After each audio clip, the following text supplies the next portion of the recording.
What is up, guys, and welcome to ASL Week 9 Power Rankings. Once again, I am joined with Milan. How you guys doing? I'm doing very well. How are you doing, Ian? Not so great, but you know what? We'll get into it when we get into the top picks. For now, let's start at Righty. the bottom. We both have AZ, who unfortunately got a forfeit loss. And thus will be dropping from the league. Make sure to stay tuned to find out who will be replacing him. But yeah, definitely sad to see AZ go. He just doesn't have the time commitment at the moment. Definitely wasn't putting in his 100. You could tell from his record and his prep, etc. And eventually just had to be let go. What are your thoughts on AZ's season? Well, on his season is quite different than what I have to say right now. Like, I think his season overall, it just was like he started off well and then slowly slipped away. But yeah, I basically covered everything about AZ last week because I already said it felt like he was kind of dying on the league, or at least this season. And this is just a confirmation. Like, he wasn't forfeited all the last couple of weeks, and now he's replaced by someone else. But yeah, that will be revealed in another video, probably weekly recap. But You may have already yeah, seen overall, it. it's just but it's just pretty unfortunate to see AZ go because it's a very cool kid and he's pretty talented. But yeah, as of right now, we have to move him in the last spot. Anyway, next up number we 30. have White Ferret, who is currently sitting at a 1-8 record, not sitting too pretty. Didn't really get the momentum that we were hoping to see after his win. He kind of just got completely swept this week. Didn't really have any way of dealing with Calm Mind Latias. Waited way too long to try to get the Toxic off onto it. Wasn't expecting that Fairy resist Berry and, just gonna get swept. It happens. Sometimes you just can't answer a Pokemon, but you are 1-8, and I did really want to see you turn it around after you got that win, but it just never happened. We'll have to see how the remainder of your season plays out. Just try to have some fun. You're probably out of in the constellation bracket. Yeah, for sure. Basically, the same thing happened as last week with Ferret. He got destroyed by a Calm Mind attacker because Ferret tends to have a lot of special attackers, and when you have a pretty bulky offensive Calm Mind user, like in this case Latias, it just runs over Ferret's team, and that's just what happened. Like, can't really fault him too much because like Latias just won from turn one. Could have tried to use Toxic sooner on it, but like in the end, I don't think it really mattered that much because like Hutch basically needed to use just Latias to 6-0 you. So eventually it would have been a loss most likely. But yeah, better luck in the consolation bracket or next week. We'll just have to see. I have Nubby Brad because still Brad's taking over the ASL, but Nubby Brad is at number 12 with the Seattle Togedemaru's. Effectively stalled out this week by TJ. Pretty unfortunate. I know he was really rushed in his prep because TJ's time windows for being able to battle was really small, so he was forced out early week to battle TJ, and that costed him. I think if he had more time to prep, I think he would have done much better. But yeah, it was just a poor showcase of a quick prep, and that's about it. What is your take on it, Ian? Yeah, I definitely agree with that. Brett's biggest strength, I do be like that. Take their strengths to the draft league. And when you take that away, it's just really rough. TJ is, of course, a very talented coach when he's able to turn it up. And overall, Brett hasn't had the greatest showing, so it was kind of an expected result. But yeah, it wasn't really good for Brett at all. He really needs to get all the wins he possibly can if he wants any shot at playoffs. And with a 3-6 record, it's probably over for him now. just because 7-6 records generally don't make it. Usually you got to get that 8-5. And he does have really bad differential, which is definitely really unfortunate. He's gotten a lot of big losses, and his wins haven't been super big. So yeah, I do feel like this game with TJ was kind of the nail in the coffin. So definitely a shame to see. But yeah, better luck in your coming weeks and in the consolation bracket if that's where you end up. But at number 11, we have a slight difference where you have the Utah Hoots and I have the St. Louis Swablues. You can go ahead and talk about the Utah Hoots first. You have actually the Samurots, right? But I have the Utah Samaras, Hoods yeah. at number 11. Susie fought Malone this week, and Susie wasn't really in control this match.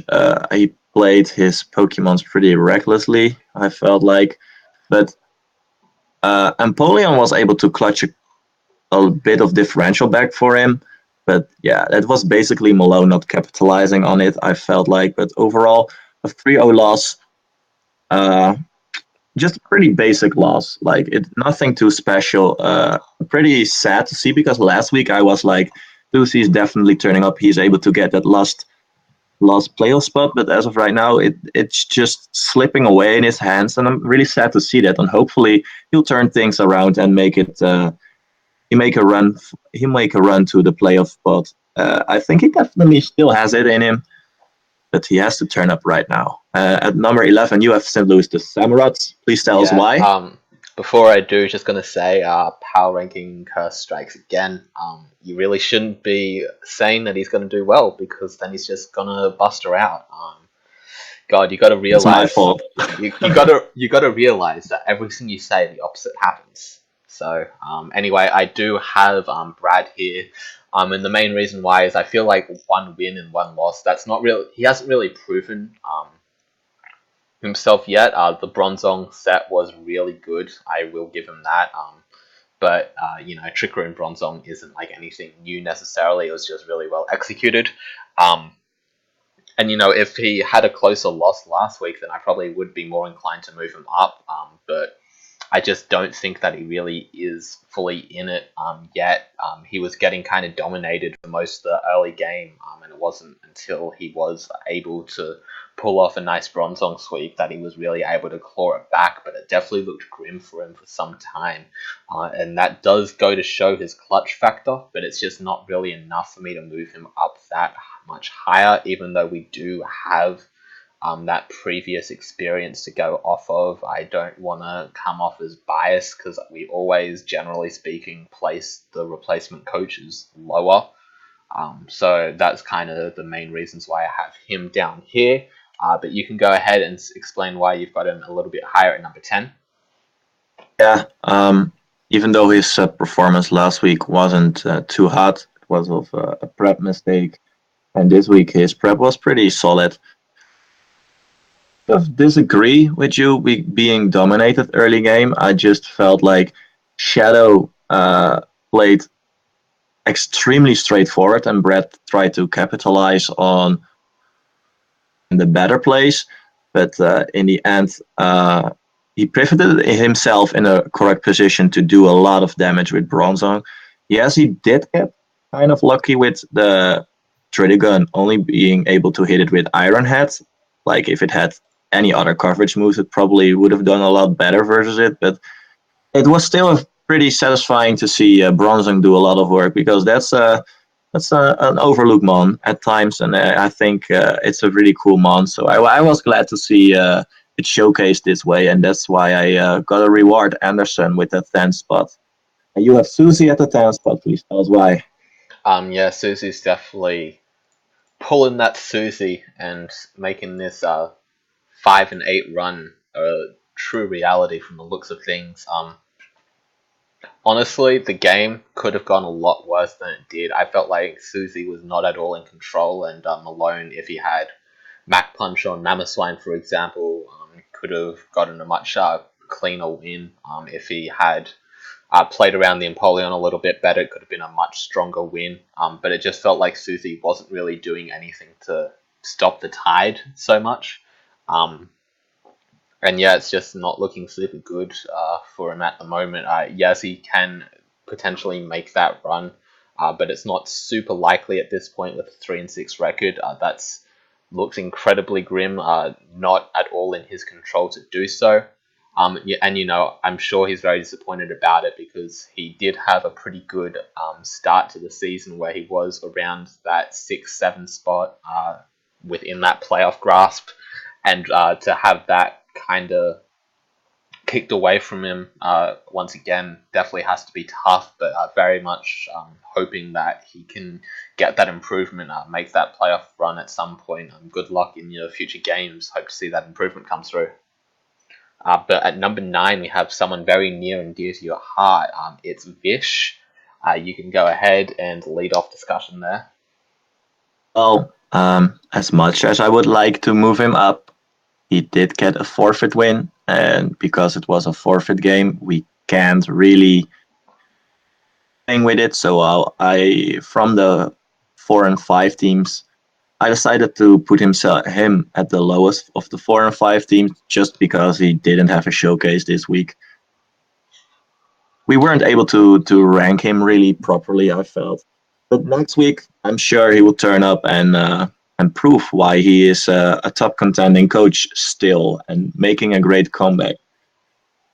But Yeah, yeah, that's my reasoning. What's your reasoning? I mean, basically the same. He did not have a game this week. Forfeits are always going to count against you, even if it's a win or a loss. Doesn't matter. And out of the 4 and 5 teams, your differential is pretty poor compared to TJ. For example, you are on par with Shadow differential wise at the very least.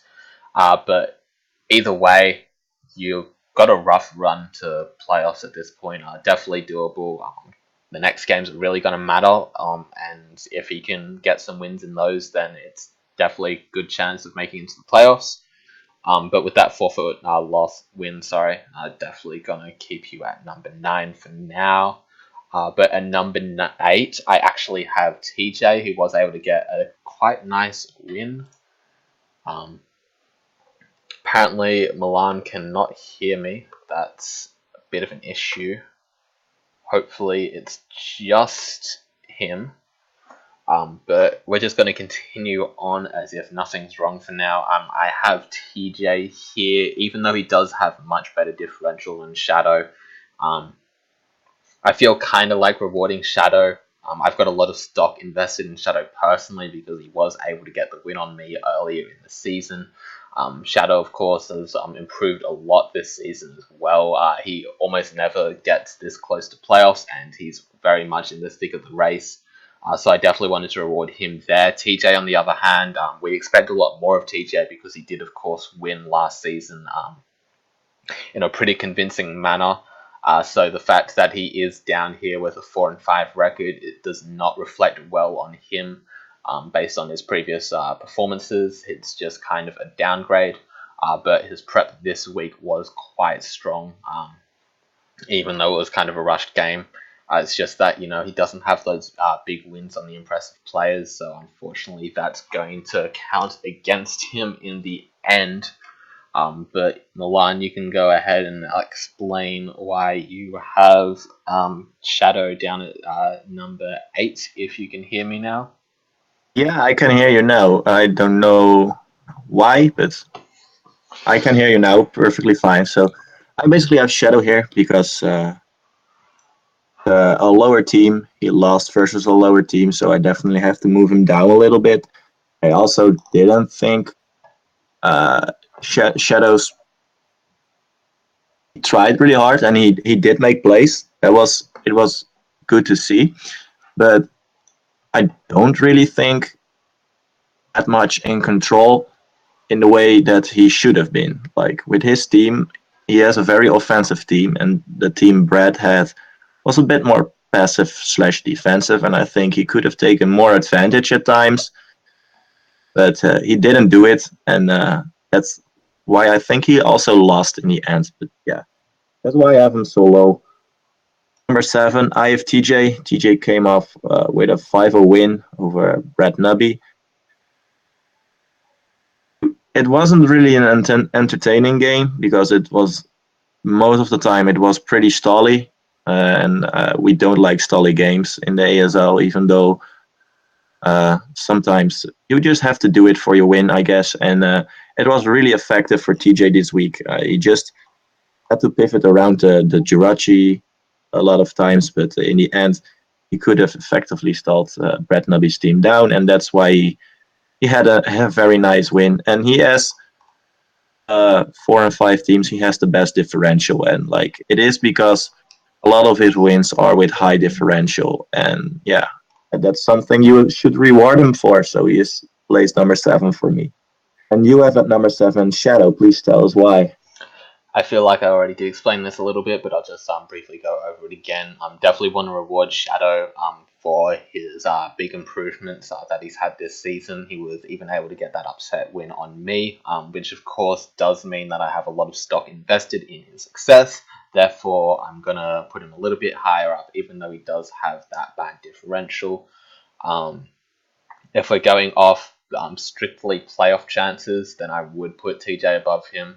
But that's not really what we're going off necessarily. We're also going off how we feel that performances have been. So that's basically why I've got him there. But at number 6, we both unanimously have Malone. This is something that no one would have expected in any of the past seasons of ASL. His differential overall has been a meme. It's like over -100 or something like that. But here he is pulling it up with a 5-4 record, Yes. getting Kartana 3 kills. Good shit to Malone on that. Finally getting some work in with Kartana. Love to see that. He's really making it work with those sweepers in those fat core. Using his fat to just whittle everything down, make people get kind of pissed off that they can't break that, make a slow bro, and then once they've thrown away enough HP on stuff, bring in that Thunderous T, bring in that Kartana and start claiming lives. He did really good job with the Magmorto. It's a shame that he didn't have Mac Punch for whatever reason this week, but he's been putting in the work and it shows with a nice 5-4 record. He still does have negative differential, but being the only team with a 5-4 record, he definitely deserves this spot. And he's my pick for the 6th spot of playoffs, if not Shadow. Cool. But yeah, Malone's definitely turning up this season. He's doing really well, using Thunderous extremely well. Cortana also pretty well this week, so that's good on Malone. Still kind of new to me to see Malone in a playoff spot, but he is going on a little win streak right now, so that's definitely impressive. And this week it was no different. Like he kept basically for the entirety of the game. I think in the end game, even though he still won, he could have preserved a bit more differential, but that's not really important. In the end, it's the win that counts. And yeah, winning. I mean, I don't see a reason to move him down. So, like, good job on Malone and good luck next week. We have Chicago Conkelders with Big Daddy Dave. You want to go ahead? You want to go ahead and explain why you have him at number 5? Sure, I imagine that Milan is just waiting to boast about his big, almost dominative looking win over Dave. But whatever you want to say about that game, he did claw it back really well to almost get the win in the end, despite it looking on path for a 6-0 at the start. But I'm of course a big fan of the Daddy. I always will be. But unfortunately, he just looks like the weakest team out of the top 5, and the top 5 are pretty much locked for playoffs at the moment. So to be the weakest one is definitely gonna hurt you in playoff seeding. Not that I think it matters at this point. All the players are top shit. Good job to all the players in this top 5 section, especially. But yeah, you just do look like the weakest. You've got the lowest differential. And you've lost to everyone in the top 5 except for Hutch at this point. But that being said, you've got a good pathway for the rest of the season. Only really need to play Cody and Malone, I think, basically. So, could see a 10-3 record coming out from a lot of these coaches. We'll just have to see how that goes. But yeah, good shit, Dave, on your season so far. Let's see how you take that momentum into the final weeks and into the playoffs. Yeah, I gotta agree. Big Daddy Dave, big fan. Very nice guy as well. Of course, the dad of us all.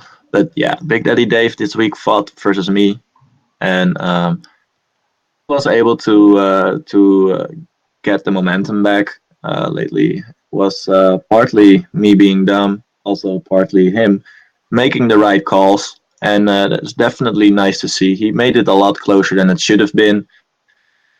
Uh, I really liked some of his sets. I especially liked the Infernape in the end. It was really pressuring my team and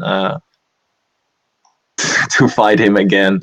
But luckily, it all went well for me this week. And but yeah, to be honest, out of the five top coaches right now, you are the one with current 2 game losing streak. So you have been slipping away a little bit, but I think you claw back and definitely secure a spot for playoffs. But right now, the fifth spot's where you'll be. Or we have a difference. I have the Aussie Kangaskans, you have the Portland Timbers, and why I have you at number 4. Not because you lost versus TCP, because TCP is the number 1 team undefeated still. So like I can't fault you for that. It was more so the thing that Hutch did this week that I decided to put him over you. But thinking you fought TCP this week, it was a pretty close game. TCP looked like he was ahead of you for almost the entirety of the game, but you definitely made some plays, and he was able to read them, and you you were shift around a bit too much, I think, and the toxic on the Raikou in the end sealed the deal. Able to sweep him back with the comment Raikou, which was a great bring versus him, but you just came short, and I think that if you were able to kill the Magneton in the end game, which was very close, it lived on a sliver of HP. But if you killed that Magneton, I think you could have won actually the game. So like it might have looked like TCP was in full control, but he definitely wasn't. But yeah, that's why I decided to put you at place number 4. Timbers at spot number 4. Tell us why. Basically, I feel like Hutch and I have had very similar seasons overall. I love saying that so much. You guys have seen it. I said the same thing about Dave. I'm saying it about Hutch now. But you'll look, we've both lost to TCP, and we both lost to someone else. Well, I lost to Hutch, but we both had kind of low level losses. Him to Malone and me to Shadow. But the big difference maker is that differential, and my differential is just so insane. Hutch's differential is also insane, just not quite as insane. He did a really good job this week of bringing up that differential with the Latias, really solid prep there. So yeah, he's got done a really good job, and as it stands, the outcome of next week could very much swing it because Hutch doesn't have as many games that have a decent chance of him losing left. So I could definitely see Hutch moving up at this point still, even to a buy spot. Very likely for that to still happen at this point. We'll just have to see. But yeah, this is a really closely knit pack at the moment. Aside from TCP, obviously, he's just been putting in way too much work to even be on this same level at the moment. But that's beside the point. We'll jump down to number 3, where I have myself, of course. I have very few regrets about that game. TCP played really well, and I just felt like I got kind of out-prepped there with the Psych Up Magneton. That was really the game sealer, as well as the Toxic on the Switch. So yeah, just a few instances where I got predicted, and I predicted him in a few instances, but they weren't as game changing, I guess, is the big thing. But yeah, if you think that game wasn't close, then like definitely mistaken about that. I knew exactly how I would have to win, and it just didn't quite work out because he had the psych up on Magneton. Um, but you know what happens? TCP is a very good coach, so I don't think I should be faulted that much. If I lose next week, though, then I should be faulted a lot because next week should be free regardless. But glossing over, you should talk about Hutch now.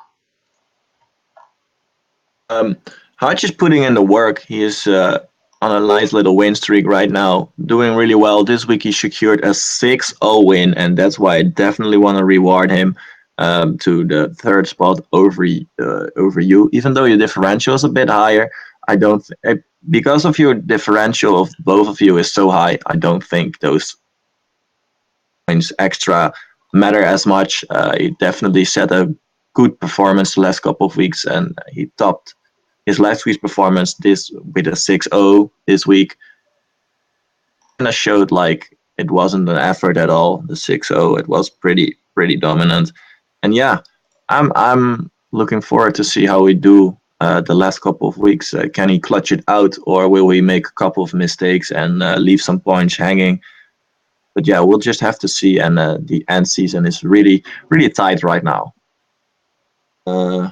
We have the Jersey Justice, pretty solid that I predicted this correctly last week already.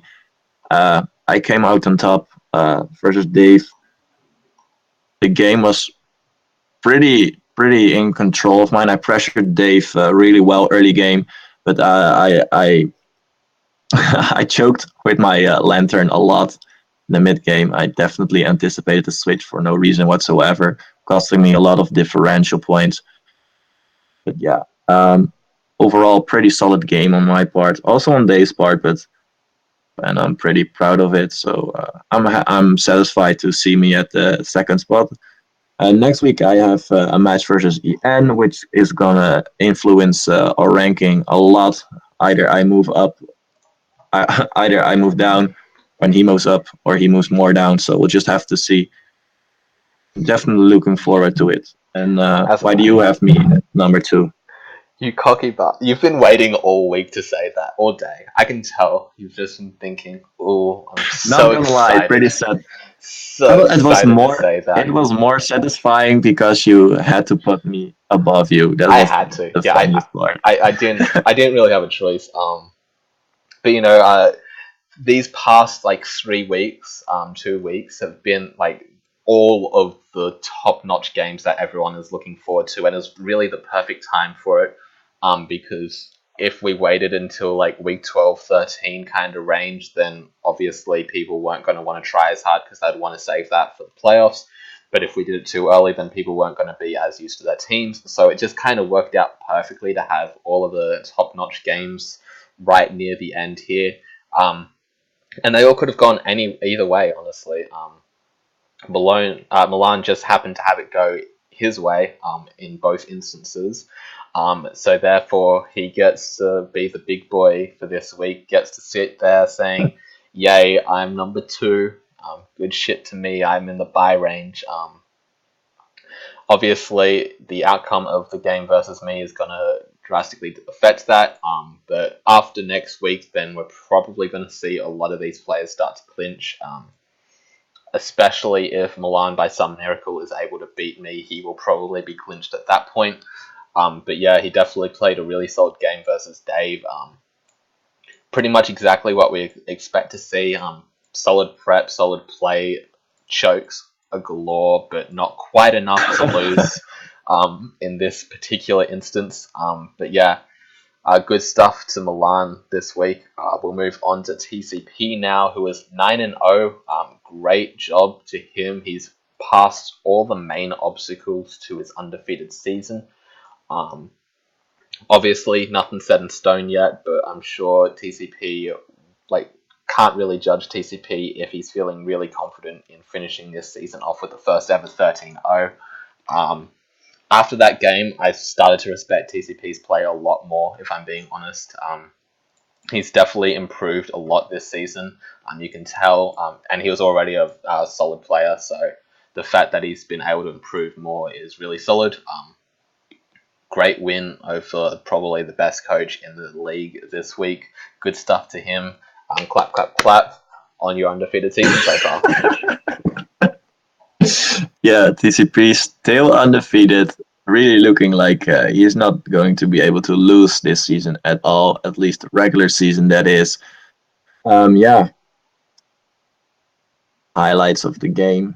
Indeed, the Psych Up with the Magneton in the end game, the Toxic on the Raikou, and the Rose Raid being able to pivot pretty strong versus Ian's team. And yeah, overall, letting TCP came out on top. And yeah, I'm really proud to about his performance.